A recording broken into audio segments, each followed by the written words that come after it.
From Edmonton, Alberta, Canada, and the palatial FYC studios, you are listening to All Things Considered. The show where we ask you to consider all things instead of bringing you a classic for your consideration. I'm your host, Dustin Priesnam. And I'm your host, Mike Josic, and we'd just like to welcome all our regular listeners back. We're back from a hiatus here. We've been away for a couple of months. If you are a brand new listener, welcome to the show. I hope what you find here is to your liking. And if you're an irregular listener, that works too. Yeah, I mean, the basic format of the show is sort of kind of predisposed to irregular listening because we are a spoiler show. So if you haven't seen a film we're talking about and it's something that you do want to see but don't want all the details to, you kind of don't listen to that episode. So we're not like that regular listen to it every week or every month kind of program. It's very much you cherry pick kind of what you want to hear us talking about or specifically request things in order to get us to talk about them. Or just do what you're going to do and stop listening to Mike explain it for some reason. And speaking of requesting things, that is essentially what this episode is. I'm not 100% sure where it was requested. I went digging back through some of our comments on YouTube, and I didn't see the original request, but Russell B., one of the listeners, commented on our Wallace and Gromit episode that they had requested that we talk about Primer. Dustin reminded me that Primer was a film that was requested, and Dustin likes fulfilling requests whenever possible, sometimes with resistance from me, but ultimately this was a really good film to kind of throw out there and jump into. It was something I really wanted to revisit, so thanks Russell B. for the suggestion, and I hope you like the discussion, because in the past we have had people request things and kind of regret doing so. Well, to be fair, from his comments, he won't care for at least one side of the conversation. Dustin gets a lot of flack for some of his opinions on the show. If by flack you mean I have a lot of huge fans, I don't know what you're talking about. So if you're here listening, you have already seen the title of the episode. You know what film we are covering. Today we're going to be talking about Shane Carruth's 2004 indie sci-fi psychological drama, Primer. And this is a movie that I first encountered, probably not that far after its release. It was recommended to me by a friend. It was one of those things where it's like, you got to watch this movie. It was made for $7,000. It's really good, and you need to check it out right now. And I went home, and I think it was on a streaming service. It might have been on Netflix, or I might have taken the DVD out of the library at the time. They had Netflix in 2004? Oh, you know what? That's a very good point. I will restate that because I think Netflix came to Canada in the early teens. So I probably I probably downloaded it illegally. Lord knows I was in college when I saw Primer, which is about 20-ish years ago, so I must have seen it pretty close to that time as well when it just came out. No idea how I heard of it. No idea how I got it, but I remember enjoying it, is what I remember way back when, in the before time, in the long, long ago. So I'm going to do a quick rundown of the credits for the film, and then Dustin will give us a quick synopsis of the film, and then we will get into the discussion of the film. So Primer was directed by Shane Carruth, written by Shane Carruth, produced by Shane Carruth. It starred Shane Carruth and David Sullivan. It was edited by Shane Carruth. Music was by Shane Carruth. It was distributed by Think Film and IFC Films, and it had a release date of October 8th, 2004. I'm not sure if that is the Sundance date that it was released or if that was the limited theatrical release that it got, but it was a darling at Sundance. It was a movie that kind of came out of nowhere. Carruth was a software engineer who decided, I want to make a film of this story, and he got it into the festival. It won the grand jury prize. Kind of the rest is history. Carruth himself is definitely a topic that can be discussed, but we're probably not going to get into that. This is definitely one of those moments where, we are separating the art from the artist. If anybody's curious, go check out Shane Carruth on social media. There's not social media, on the internet. There's probably a lot there to kind of dig through. He is, I believe, officially retired from filmmaking as of the date that we're recording this. He only actually ever got two films made, this one and Upstream Color. And most of his time in the industry was spent really fighting the system, trying to get the movies that he had two movies scripts written that he wanted to get made and really, really struggled with. Steven Soderbergh and David Fincher were attached to A Topiary, which is the film he wanted to make after Primer. And even having those names attached, I believe Shane Carruth, by his own admission, was somewhat difficult to deal with. He's kind of, I think, very possibly because of the way he made his first film, he very much was kind of embracing that whole auteur thing. I mean, he had most of the roles on Primer, and studios like to have opinions, and other department heads like to have opinions. And I don't know if he was able to play nice, but yeah, I caught this on my DVD copy, which I also listened to the audio commentary for. It was really interesting hearing Carruth talking. I would even say like his tone was ebullient. Like he seemed Ebullient. very There's pleased and happy. He recorded it, I believe, sometime around the whole hoopla around the movie. So he was obviously full of optimism and happiness. Most of the communication I've seen from him in interviews, he's quite bitter and quite hostile. So it was a weird kind of time capsule for me to go back and revisit that commentary. Dustin's obviously coming into this cold, as he's not much of a commentary guy. I'm also not a guy who knows the word ebullient. Sounds like a $10 word right there. It is a $10 word. Dustin, we've been gone for a long time. We got to show the money. There has to be production value to this episode. And I mean, given that it is an auditory sort of thing, fancy words is the best we can do. Exactly. Once you got the 100%. sound quality, and our sound engineer is a pro at this, if I do say so myself. So, Dustin, if you would do the honors of giving us a quick synopsis of the film and jump into first impressions. Primer is about a group of four friends, which quickly becomes two friends, who just sort of they're trying to make a small business out of their garage, trying to develop inventions. They take their turns, and when it comes to one of their turns, they come across something that's rather strange.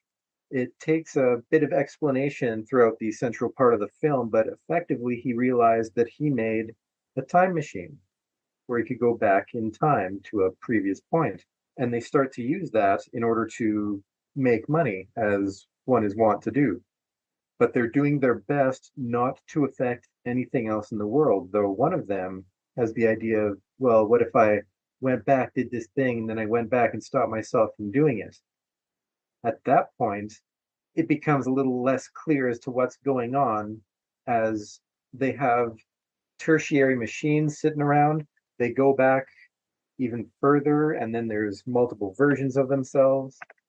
And I'm not going to pretend like I completely followed all the logic, but I think that's part of the point.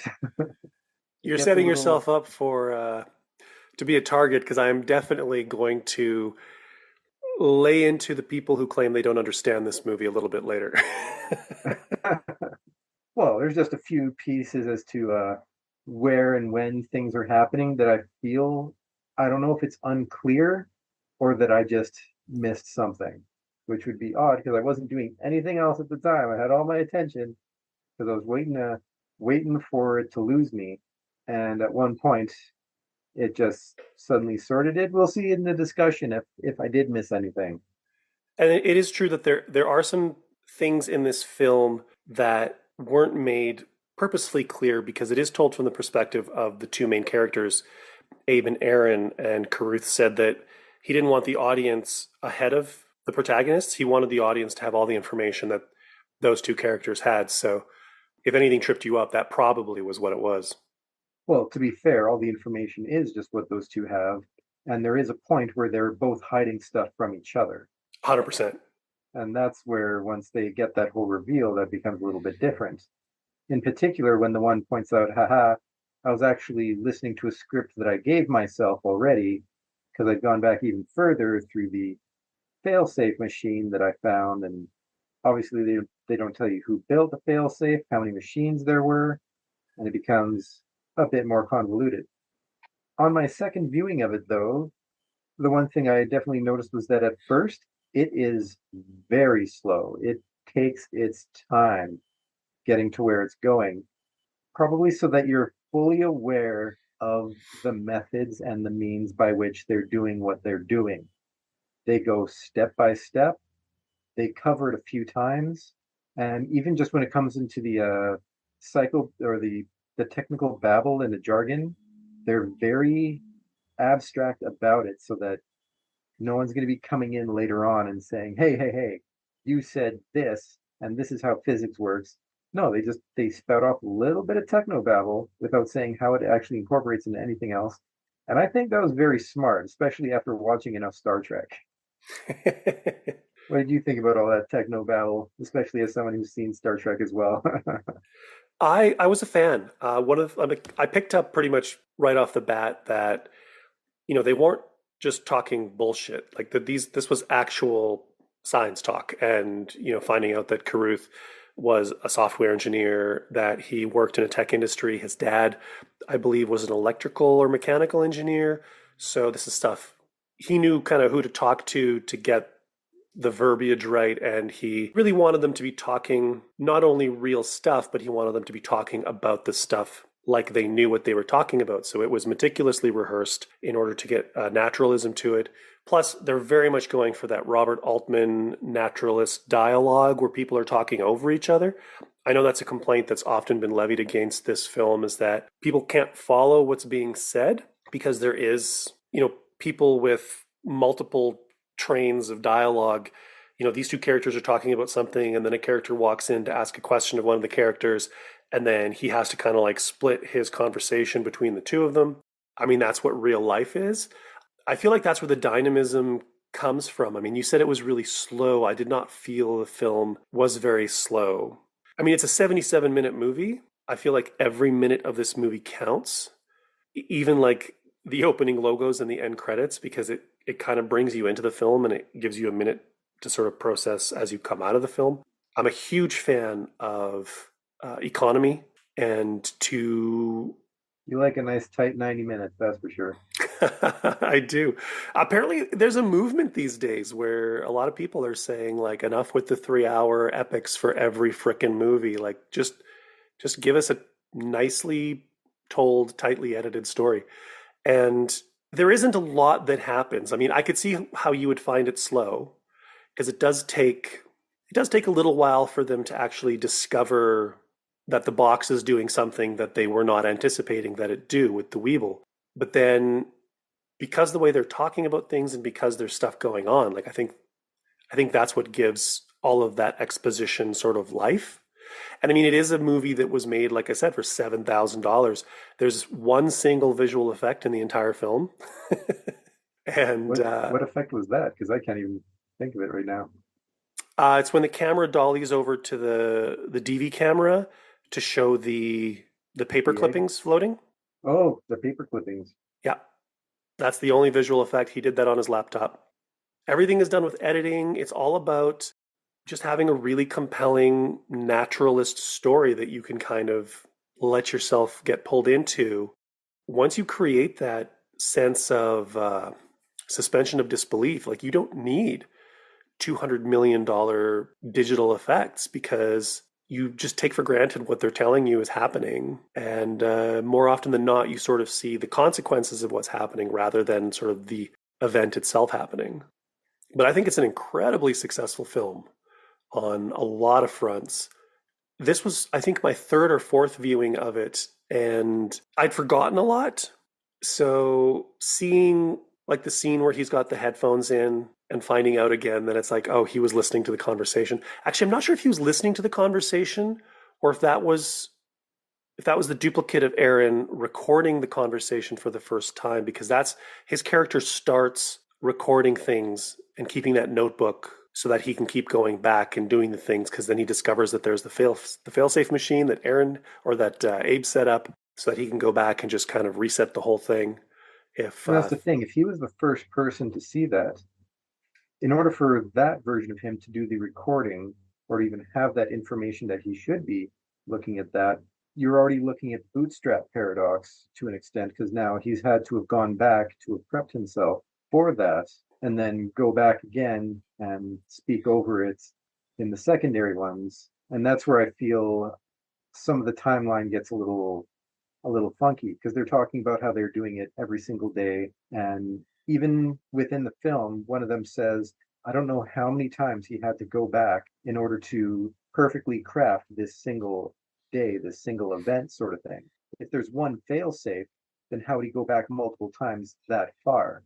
I think it still works because basically the first Abe that you meet after the time travel begins, which is when he approaches Aaron on the bench, that is a duplicate Abe because the original Abe is in the failsafe device. Except wasn't it Aaron who jumped into the failsafe device, which is how he's able to record all the conversations and then give them to himself?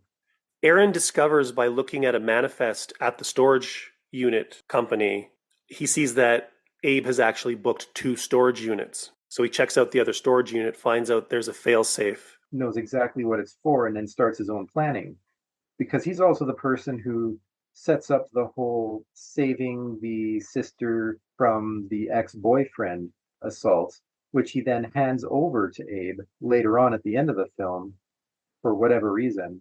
Oh, actually, I'm wrong. Abe would not have to actually be in the failsafe. He would just have the failsafe turned on because your return time is always to where you've turned the machine on. So the machine would be on and available to him to use at any point.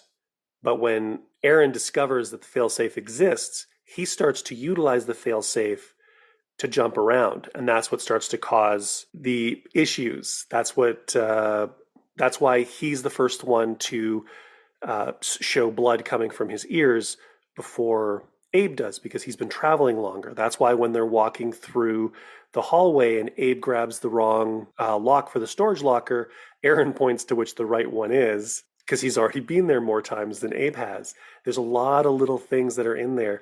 And if he travels back, But here's the thing that I just realized as you were talking. They also mention how the devices themselves were modular. So Aaron would have gone into the failsafe with one of those devices and then set up more so that he would have those infinite number of failsafes effectively kicking around. And that's one of those things that's not expressly stated but hinted at, which sort of explains how you don't know how many times they've gone back. You don't know how many duplicates.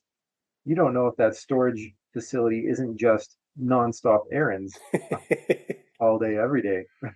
it's true. He does mention taking one of those things within one of the other coffins or boxes, as they refer to them. There is that whole little sort of, I don't even know if you could call it a subplot, but with, oh God, I can't remember the name. It's, was it Thomas Bergman, the father of the Rachel, who they were It trying to get wasn't them? it wasn't Bergman, but yeah, the boss that he really wanted to just punch in the face that one time. It's all he Nope. wanted to do. No, that was Platt. Platt was the boss who the backstory is that he screwed them out of something that they helped develop. He took all the credit. He got rich, and they ended up starting this garage business, building J cards for computers for people. So that's why they resented this Platt guy. But Granger, sorry, it was Granger, Thomas Granger. So Thomas Granger was the guy that they kept hoping would invest and put some money into their Yes, company and their yes. projects. And then And eventually he started stalking them that one time, and that's when they realized that the whole thing yes. Yeah, that's was in when trouble. Abe is like, I need to use the failsafe. I need to reset everything because things have gotten out of hand. But you never find out how Granger found out. You never find out who told Granger. Even the main characters themselves, Abe and Aaron, are like, well, it has to have been one of us, but I can't think of a reason I would tell him. You can't think of a reason you would tell him. And they're just as befuddled as the audience, and you never do find out. And that's where they're sort of closing plot holes by not giving information. That way, if you can come up with any sort of reasonable explanation, there you go. They just give you these little pieces of information, like being able to bring back the boxes inside of boxes. They give you the information about there being that secret fail safe, and they talk about how Aaron was able to sort of form days by going back multiple times. You have all those pieces, and then it's just, all right, you put them together so it makes sense. And there's pros and cons to that.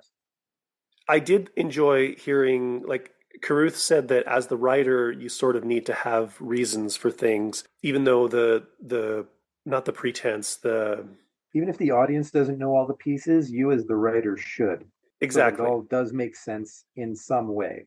And in his mind, he believes that because that ex-boyfriend came to Rachel's party and there was the shotgun and all the things, and like the fact that Aaron kept wanting to go back and kept trying to fix it. And Abe is like, oh, but what if this and what if this? And he's like, no, because if we just took the gun away or if we just did this, then what happens when he gets her alone? And when you're listening to Aaron say those things, you have to kind of postulate that he's already been a part of those realities and he knows what's going to happen. So he's kind of narrowed it down to this is the thing we have to do. And because of Abe just struggling with just the causality of everything and worrying about Rachel and worrying about somebody getting shot and everything, he Carruth says that he thinks that Abe probably approached Granger, told Granger about the thing, and set that in motion. But of course, the Abe that we're meeting, who's having a conversation with Aaron, wouldn't actually know that. And I think that's one of the things that's really cool about this movie because it befuddles you in certain moments, but with repeated viewings, I mean, obviously, what I just said was a detail that Carruth himself said in an interview, but you can kind of come up with these explanations yourself, or there's like an infinite number of explanations. It's got this kind of fractal effect to it. I never even thought, I had a very sort of structured, you know, they basically were going back in time over the course of a week from like a Monday to a Friday. And that every day there was like a new duplicate being created. And then when they got back into the machine, it started it cleaned up the timeline, so to speak, because they were in the hotel. And being in the hotel is what allowed them to be traveling around and doing things. And the fact that you said that we don't know how many of these duplicates are running around, it's actually true. We do not know how many of these duplicates are running around. We can only count the ones that we can count. We can do the math, and it's what we have observed. It's only what we've observed that we can take for granted. There could be 50 errands out there, not just one stray one in some foreign country building another machine at the end, or the one who, came out of the attic and is listening to the phone message that is kind of the narration for the film. I love that it has its narrative thread. It has questions that it doesn't answer, but it's not like mystery box. It's not like It's not like J.J. Abrams where it feels like they're just making shit up as they go along. Here, I have the feeling that there was a complete plan. You just don't get to be a part of it. and I think you also give the movie a little bit of slack because going into the movie, I'm not sure how many people who watch this movie for the first time don't know a little bit of the background. It's like, hey, this is a crazy sci-fi movie. It's one of the best time travel movies you're ever going to watch. It was made for $7,000. Like that seems to be the pitch that most people get before they watch the movie. I don't know how many people go into it cold, but even watching the film, you know that this was made on a micro budget. This is not a $15 million movie. So I think there's a thing inside us as viewers where we're willing to kind of cut a little bit of slack when you know that the people are doing a really good job but have incredibly limited resources and are using their resources to the best of their ability. And also, as long as they're still servicing the story, you're willing to let something like a loose end, like the Granger thing, just kind of go and just accept it as this unknowable variable, this X factor in the narrative. I've always said that it's a matter of expectation in film. If you go into like an Avengers film, you expect the special effects to be top notch. You don't want to see anything out of place. Every hair should be exactly where every hair should be. And if it isn't, then that's a huge problem. Whereas, yeah, if you watch something where it is a $7,000 budget or it is 70s special effects, you're going to give it that slack and you're not even going to question it. You're going to be like, oh, well, that person's obviously wearing a wig because that's how it goes, but I'm not going to worry about it. It's not a problem. Whereas that same wig in a $400 million movie, you're not going to forgive it.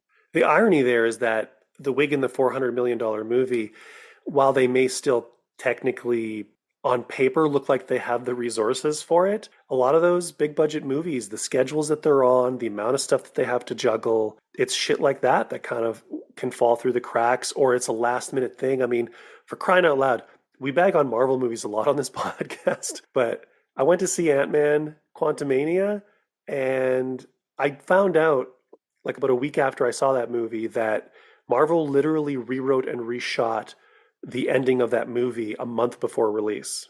Or when you talk about the reshoots for some of the Superman films when he'd grown a mustache and now they got to digitally edit it out, or was it Superman who had the mustache, Henry Yeah, Cavill? that was the Justice League movie where Cavill was doing the Mission Impossible, and just to be dicks, Paramount said that legally Warner Brothers could not make Cavill shave the mustache, so they had to digitally erase it out and did just a terrible job because they didn't have time. They just did not have the time, and it was kind of a stuck between a rock and a hard place situation. So you have this ridiculous $250 million tentpole film that has like one of the worst special effects in modern cinema. So just because it is a ridiculously expensive movie doesn't necessarily mean they have all the time and all the tools. It also doesn't Um, help when you'll see multi-million dollar, well, hundreds of millions of dollars go into just advertising. True, Like you could have made very true. 77 other films with your advertising budget. You could have improved the film who knows how much with your advertising budget, but there you go. That's what you get. But so often you hear filmmakers talk about, the Robert Rodriguez's, the Guillermo del Toro's, when they're working on these films. Rodriguez was actually when I think it was Miramax who bankrolled Spy Kids. I'm not 100% sure, but I think it was when they saw the first rushes for Spy Kids and what he was accomplishing in his own, studio down there in Austin. They were like, "We want to give you more money," and he was like, "No, no, I don't want more money because more money means more expectation and it means that I get less creative." And, not to say that having tools is a bad thing, but traditionally, having some restrictions can often foster creativity. And I think that's why you get a lot of these micro budget films like Primer, or you get a lot of these horror films like the $5 million films coming out of Blumhouse. Um, Barbarian, which was a great hit for Fox just this past, I think last year was when it came out, end of last year. And that movie cost like $4 million or something. Like, that was a I've always gonzo heard that movie. John Carpenter's best films are the ones where he had no budget. There is a part of me that thinks that the lower budget, you do sort of tend to get a little bit more creative. You do tend to find more creative solutions. It may limit some of the things that you can do. You may have to be like, well, we were going to have a party scene here, but we just could not afford extras, or we could not find a location. I mean, we talked to Peter Rick, who made Dead Shack, and I listened to the commentary of the guys that did The Void. Those were very small budget films that got screwed over a little bit by locations. It's not like a gift to not have resources. Sometimes that can really hobble your production. But I think in the case of Primer, it was very much kind of like a single filmmaker's vision. And It helps that all the locations were places that would have been available 24/7. It's not like Kevin Smith doing Clerks and having to put the good old "I assure you we are open" note on the closed store. well, he did struggle with some of the locations. There were some places he couldn't get clearance to shoot. Some places they literally stole the shots. There's a scene where they're filling up the truck and having a conversation, and he said he could not convince the lady who ran the gas station to let them shoot there. So what he did was he set up a camera across the street, and they just pulled up and started filling up the gas and doing their lines. And he said they did it something like 2 or 3 times, and they just stole the shot. Basically, there's some kind of law, or there was a law in Texas at the time, where, if you were caught there, you could get kicked off. But if you got your shot and were gone before anybody noticed, like, nobody could come after you for that. So wherever they could steal shots, they stole shots. He kind of wrote the film to utilize locations he had access to, but there were definitely some places that they had to get permission for, like the U-Haul storage unit. There's I actually think no reason for it to have happened at the gas stores or the gas station. There's nothing specific about the gas station that was super necessary for the scene. It was just here's a different place where they're chatting. True. They could have literally had that chat in a diner or drinking big gulps on the tailgate of the truck. Like it, yeah. If circumstances were different, we probably would have got that same scene in a different sort of circumstance. It just But sort of makes it feel a bit more dynamic, like they're going around discussing this during all aspects of their day. yeah, That is a weird law, though. It's like a haha, neener, neener, I got away with its law. kind of, kind of.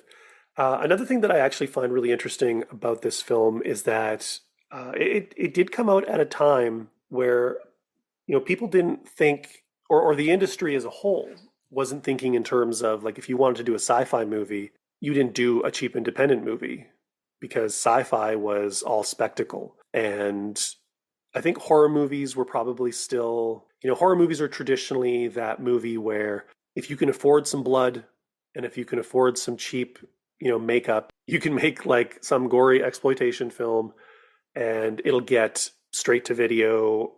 This is something that started, back with like the drive-throughs and the midnight movies and whatnot. And The horror good has old always, grindhouse films. yeah, and horror has always stayed. That's always been a way that you could come up in horror, whereas it hasn't really been for sci-fi. And people weren't making movies, sci-fi movies that were like idea movies. There's a reason Which that a is movie weird like because that's like sci-fi's shtick. It's supposed to be the good ideas. there's a reason that movies like Solaris failed when they remade Solaris. Some would argue because it's not as good as the original. If you've listened to our episode on the show, you know how much I love that movie and how successful I think that movie is. But it was an idea movie. And even my brother went into that movie thinking it was going to be like a pew pew sci fi movie. And he came out just like feeling a little violated. He's like, it made me think. And so to have this movie come out, to be this cheaply made, to be so much an idea movie and so grounded and so naturalist, that was a big deal. And it's honestly it's influenced a lot of films that came after. I mean, I'm struggling to think of some of the films at the time, even though I had them in my head after I watched this movie this afternoon. But even movies like Annihilation, which came out a couple of years ago, that's a film that I think in some ways has some industry roots in a movie like Primer. And there are a lot of filmmakers that were influenced in the same way that Soderbergh, when he made Sex, Lives, and Videotape, and that kind of blew the roof off of independent movies with how successful that was. And it just birthed this whole slew of filmmakers and industry interest in the indie film. Primer blew that roof off of idea movies and independent sci-fi and just being creative. Safety Not Guaranteed is a film. Colin Trevorrow's Safety Not Guaranteed. Great film. Very similar in approach. I'm pretty sure they had a larger budget, but it's not big on special effects. It's a time travel movie, and it works. The films of Benson and Moorhead. Your resolution, your the endless. Those movies do have visual effects in them, but they're very minimal, and they're very character based, and they're very idea based. So I don't know. Whatever you think of this movie, like it does have a footprint.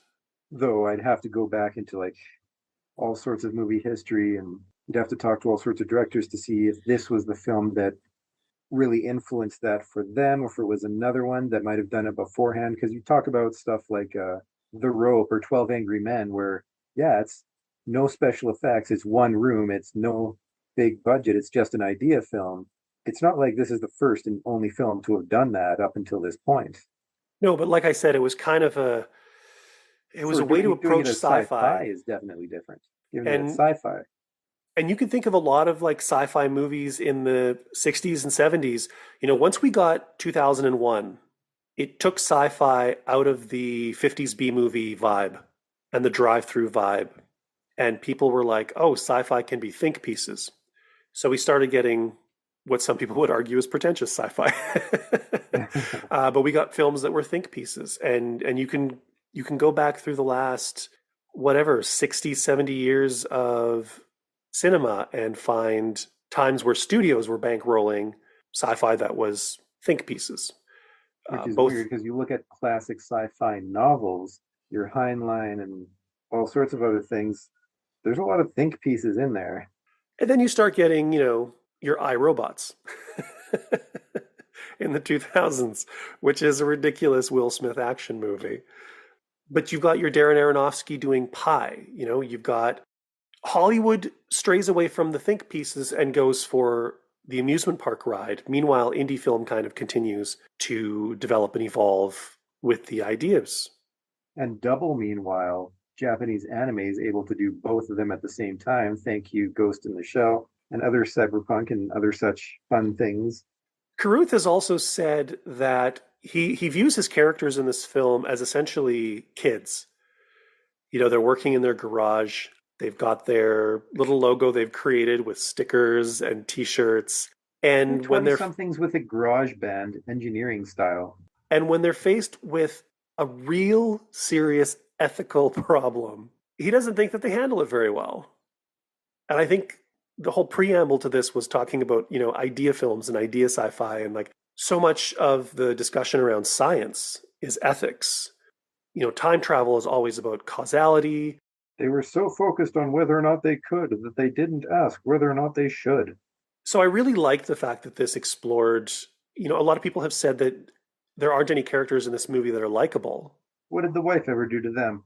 I would argue that the characters, I mean, this movie is more of a plot-driven movie. It is less about the characters. The two main characters are very, very similar, Aaron and Abe, and they are mouthpieces to discuss these ethical problems and to present these ethical problems.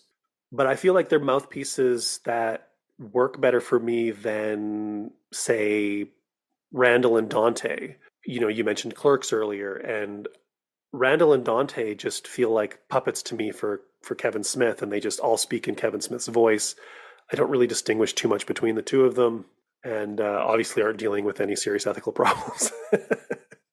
I would say But Randall is definitely far more of a dick than Dante. that's Dante is much probably more of a weenus, that's that's for probably sure. a valid argument, yeah.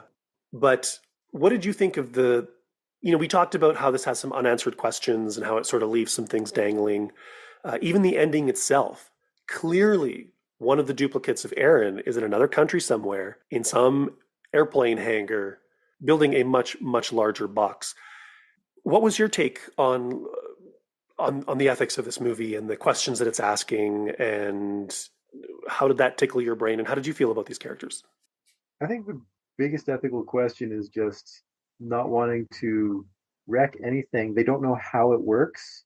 So I know the one guy, he didn't want to affect anything. He just wanted to make some fast, easy money and basically call it a day. Like that's good enough for me. I'll just play with the stocks a little bit. Well, No harm, no foul. he straight up says, I don't know if causality is a thing. And until they could find out, he did not want to do anything. The thing is, as soon as you develop time travel, you've instantly changed causality. If causality is a thing, you've changed the future. It's no, you can't affect nothing. It's absolutely impossible. Breathing the air, you've already changed something so small, which you look at some other sci-fis, they'll talk about, oh, well, time is elastic and it'll find its way back to the standard norm, regardless of what you do, unless you do something incredibly massive. And it's all just psychobabble at that point. They're all just making stuff up. But there's And also the discussion with so you like gotta a look at distant the sound of thunder, where you step on a butterfly and fascists are ruling the world back in the present. Just that domino effect, like just how, I mean, yes, it's like the whole idea of just by observing, you are changing the dynamic. It's why well, reality that's what TV is quantum bullshit. mechanics would tell you. Quantum uh, mechanics say that there are a number of results that change by you observing them. And so, if we're talking about time travel, I'm assuming quantum mechanics would come into play. So, even if you just sent back an invisible, immaterial camera and just recorded what was going on in order to learn about it, that would theoretically change everything. And even if not from the point of observation to the point you are now, you're changing the future by having observed the past. It at the end of the day, you also have to throw down the whole theoretical concept. who says that time is even a thing. And for anybody who's done enough mushrooms, you've definitely questioned it at least once in your life. I do like the way they handle the time travel. I think it's very elegant. They keep it small scale. They specifically try to avoid making sort of any big waves. So it definitely helps to keep things nice and small so that you don't have stupid shit like Captain America just sat around for 40 years without trying to stop any of the things that he knew was coming, which would have been the most depressing life ever. It's like, well, here comes World War II. Guess I'm just going to sit around for a while, not worry about it. They came up with that whole parabolic idea of the object within the box is moving from point A to point B, and how many times it does so over the course of the 60 seconds. So it's kind of like you're traveling through time, but you're not actually moving, you're just displaced. And I thought it was cool. I thought it was interesting. It was a neat take on time travel that I hadn't really seen before. Nobody was flying spaceships around the sun. And it was done in a very grounded way. I love it when you do something in a grounded way where even though you know it's kind of ridiculous, it still feels somewhat plausible. Keep it simple. Because once you start getting into Star Trek level stuff, it you lose grasp of it. Even if you're talking economics and you start talking in the millions and the billions of dollars for how we do like run a country, the numbers are too high. They become meaningless. By keeping it nice and grounded and simple, it has its meaning and it doesn't lose you completely in the babble.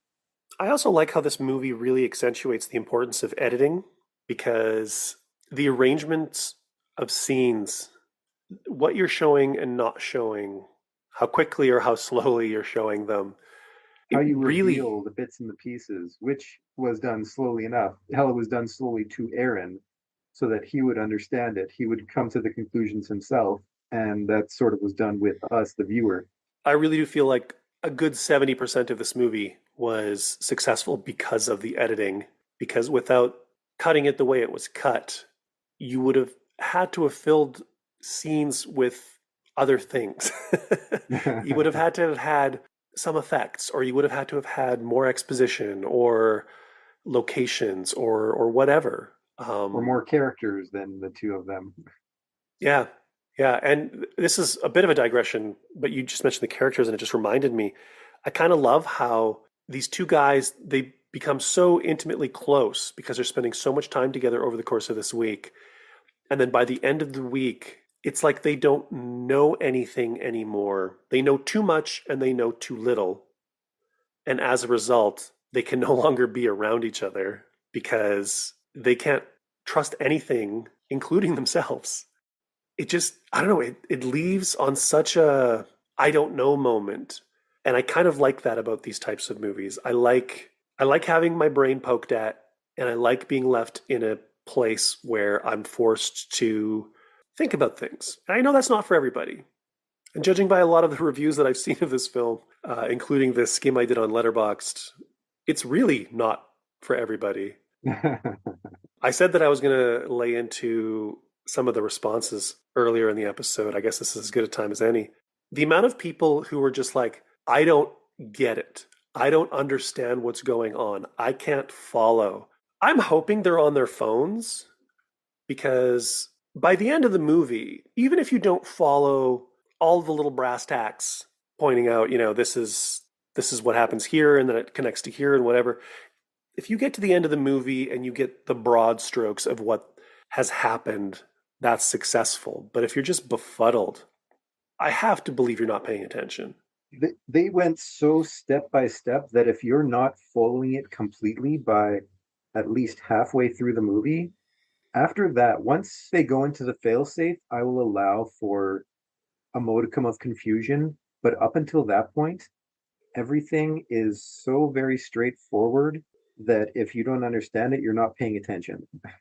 And like I said, the broad strokes, if you don't get that Aaron has been fucking with the timelines and has been abusing the time machines for whatever purpose. And then at the end of the movie, it's like, okay, we need to destroy the machines. We need to just get out of each other's lives. If you're not reading that, I don't know what you're doing. It is a movie that rewards you on, repeated viewings. It brings up extra questions on repeated viewings as well. But you don't need that deeper understanding to just kind of enjoy it as a brief, 80-minute little mindfuck that doesn't go too far out of the bounds of, like, it's not too abstracted. It just doesn't give you all the pieces. It's not asking you to know quantum mechanics. It's just throwing a couple concepts at you. Am I being a film snob by saying that, or or does that seem reasonable? I think there is a certain level where there are going to be some people who expect to sort of be spoon fed. And I mean, we've commented and complained about that in North American filmmaking a number of times, where you look at something like just the difference between record and quarantine. Quarantine, they're like, this is the answer, this is what happened. Record, you got three different possibilities, and they just leave it to the audience to figure out what they like best. And I prefer a bit of an open-ended thing. And there's a difference between open-ended and just needlessly abstract and ridiculous.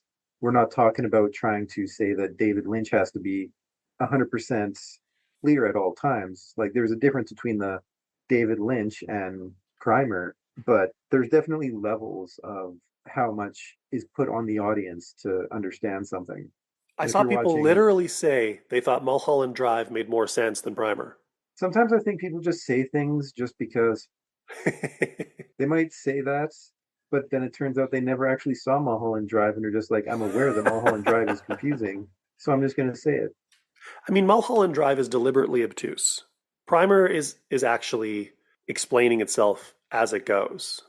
And I always have just a hard time believing anything anyone says, especially when it comes to internet hate, because let's face it, that has become a favorite pastime. That's become a little art form for some people where it's just, how can I hate on this in a way that makes me look clever? What is the clever hot take? Yeah. Clever hot take is I'm going to compare it to David Lynch. Boom. Take that, Primer. Well, I think I don't have a lot more to add. If you have more, speak now or forever hold your peace. The only thing I can say is that for $7,000, it still doesn't look like it's shot on a camcorder. It doesn't sound like it was shot on a camcorder. It's got a sound design that wasn't taking me out of the film. It you didn't hear like a bunch of wind in some of the outside scenes. So it feels like it was definitely much more well done than you'd expect from just a random indie film.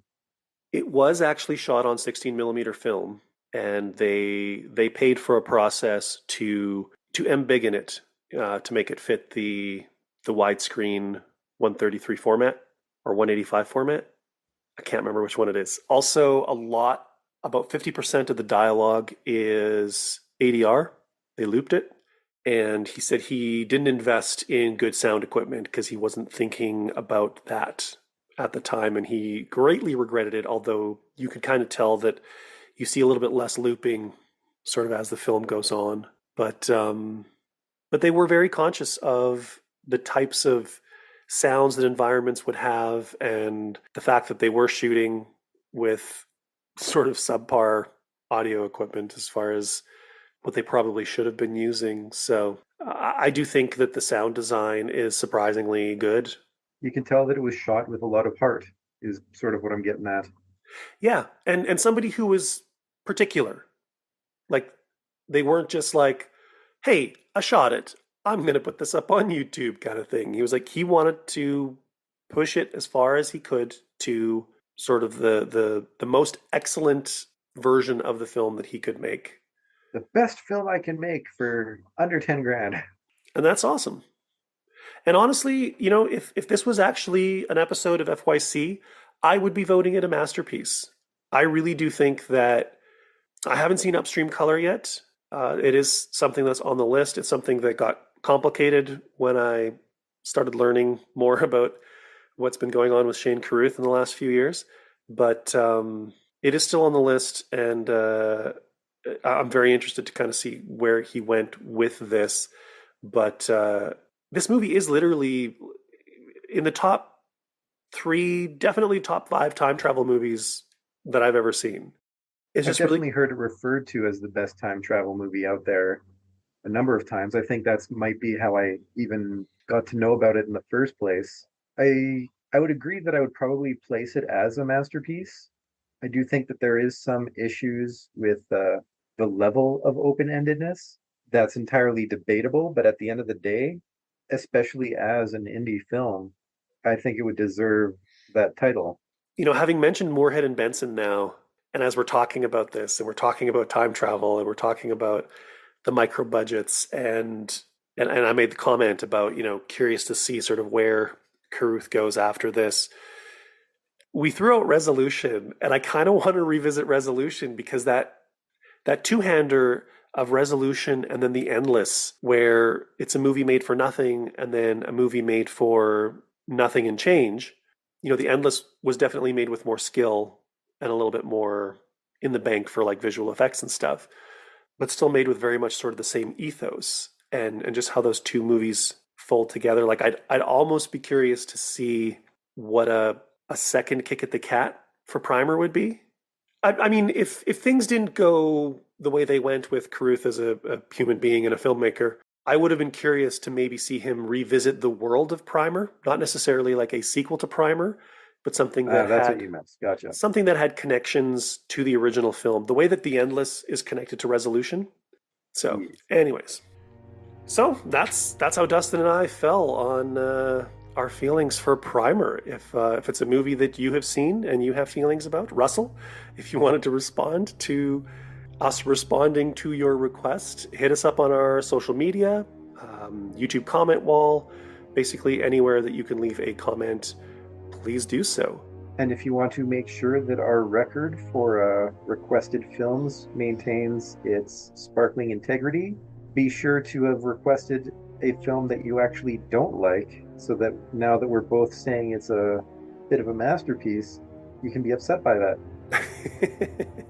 And I'm not really sure where this episode is going to kind of fall in place as far as like release schedule. As I had stated at the opening of the episode, we have been on a bit of a hiatus.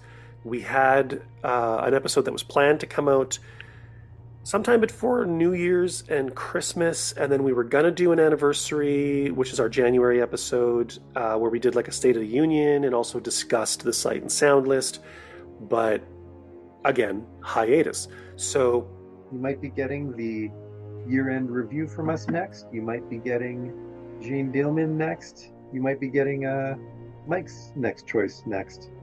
Who knows?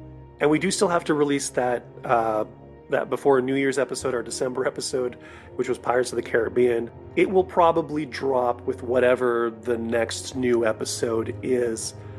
Basically, it will be this episode, or it will be Dustin and me talking about the Sight and Sound list and the new #1 film and all of that junk. So we're just not 100% sure what the schedule's going to be like. We're just kind of coming out of the hiatus and just figuring out that kind of stuff. So I just wanted to put like a little disclaimer at the end, just in case there was like... Talking about which one is coming out next is kind of unnecessary in terms of the current structure. So the question is what comes after this episode in terms of their viewing, listening.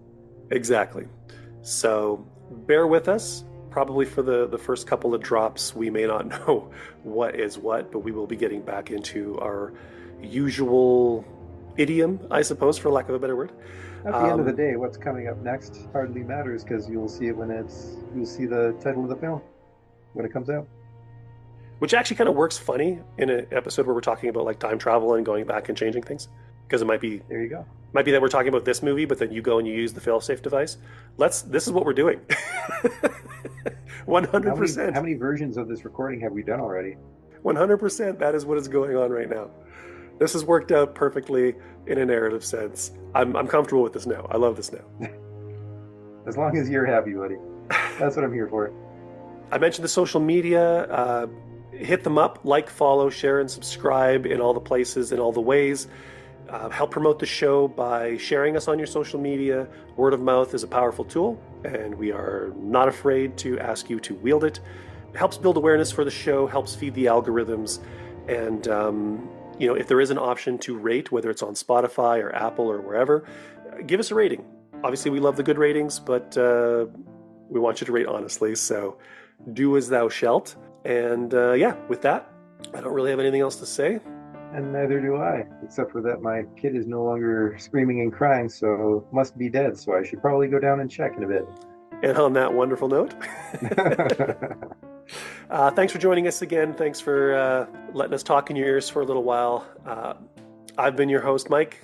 And I've been your other host, Dustin. And we will see you next time, whenever next time happens to be, on For Your Consideration. Take care for now. Ciao.